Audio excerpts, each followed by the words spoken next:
Hi everybody, I'm Dan. I just packed up my gear to go on a 3-day trip on the Loyalsock Trail in Pennsylvania, and I thought I'd go over my gear and show you what I got.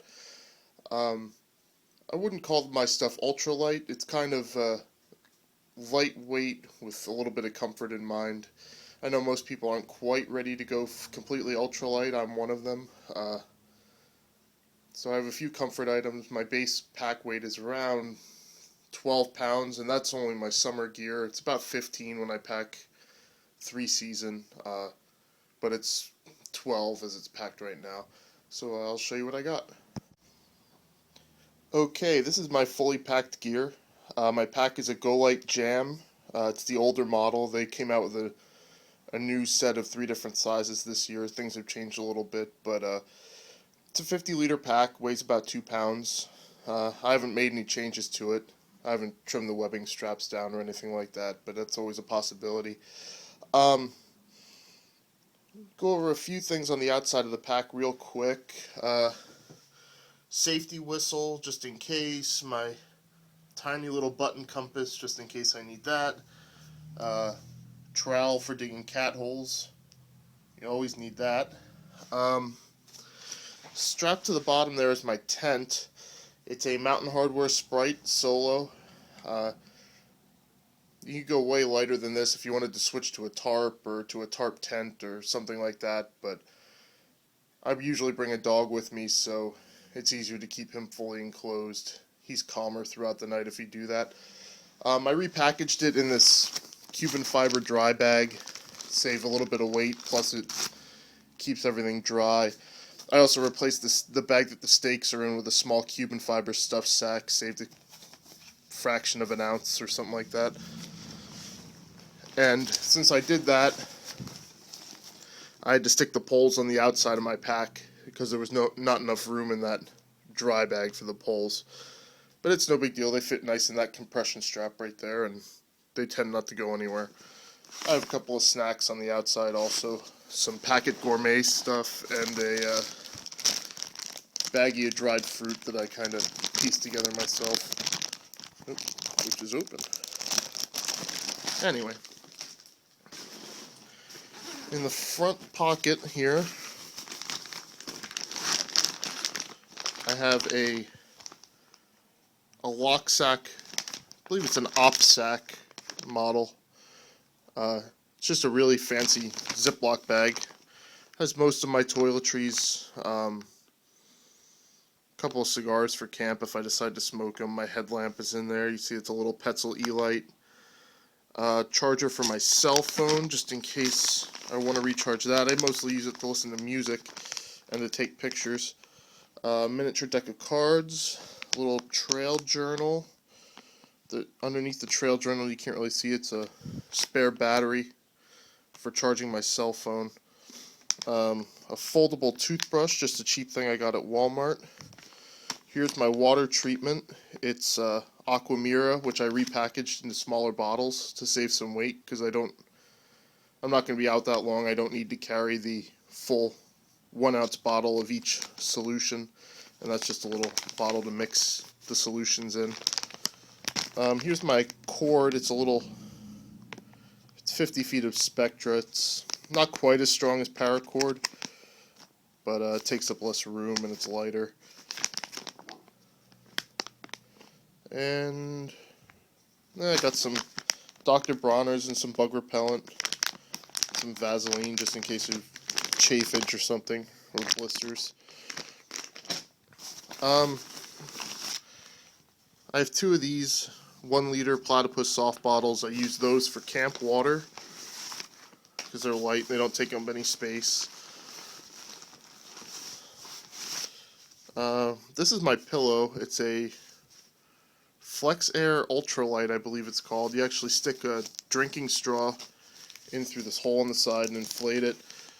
It works okay. It's not as comfortable as the pillow I used to carry, but it's a heck of a lot lighter. Just some paper towels in a Ziploc bag. I use those as toilet paper. My first aid kit, it's a Adventure Medical Kit's Ultralight 0.5, and I have a few modifications. I stuffed some extra moleskin in there, and I got rid of the outer stuff sack that it comes in, just because I don't really need it. On top of my pack is my Spot satellite messenger. Not really banking on this thing saving me in a true emergency. I mainly use it to let my wife know that I'm still alive, because she worries when I'm out of cell phone reception.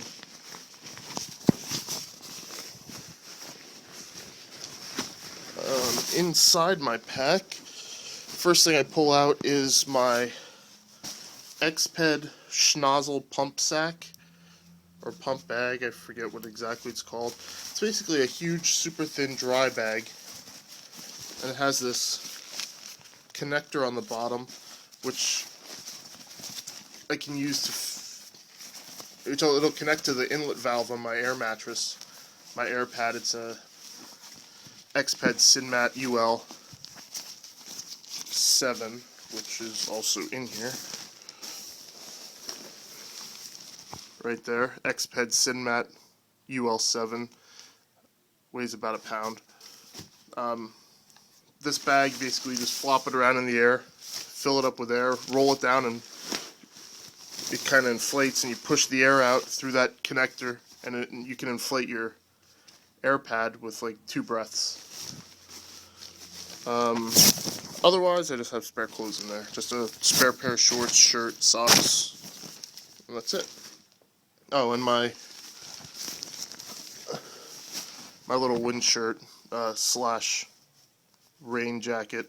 I wouldn't use this as a rain jacket if it was actually cold outside, because it's not completely waterproof. It's just water resistant. It's a North Face Verdo jacket.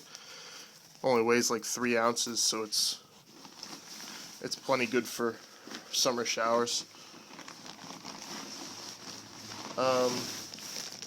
Next, I have this big Cuban fiber stuff sack, which has all my food in it. I'm trying some new food. I'm going with a couple of meals from Packet Gourmet. They get really good reviews online. I've never actually tried their stuff before, so we'll give it a shot this weekend.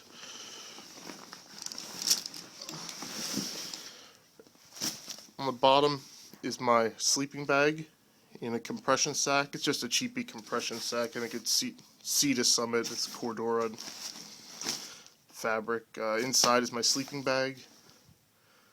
Since it's summer and I don't really need anything special, it'll be plenty warm.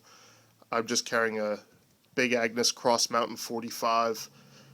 It's a rectangular shape, so it's much more comfortable for me to sleep in than a mummy bag, and I'm not worried about freezing to death out there in end of June, beginning of July. This is my entire cook set. It's kind of pieced together from various, sorry, pardon my camera shakeage. Kind of pieced together. Here's a MSR pack towel nano. It's my camp towel for cleaning up and stuff. My pot is an Evernew, I don't know what model it is, but it's an Evernew titanium pot. My stove, I use canister stoves because I'm never out for very long, and I'm not worried about running out of fuel or having trouble finding fuel. This weighs like 1.5 ounces or something like that. Works pretty well. And then this is silicone hot lips. That way if I make coffee in my pot, when I take it right off the stove, I don't burn my mouth on the metal when I'm trying to drink out of it. And then just regular old lighter and a waterproof container of waterproof matches. And that's pretty much everything. So my stuff isn't exactly ultralight. It's definitely light. It's kind of I'm kind of on the path to ultralight. I don't think I'll ever truly get there because there's too many things I wouldn't want to give up. But I definitely have a very comfortable weight to carry. I definitely call it lightweight compared to what a lot of people are humping around with out there. I hope you enjoyed my video, and I'll see you later. Thanks.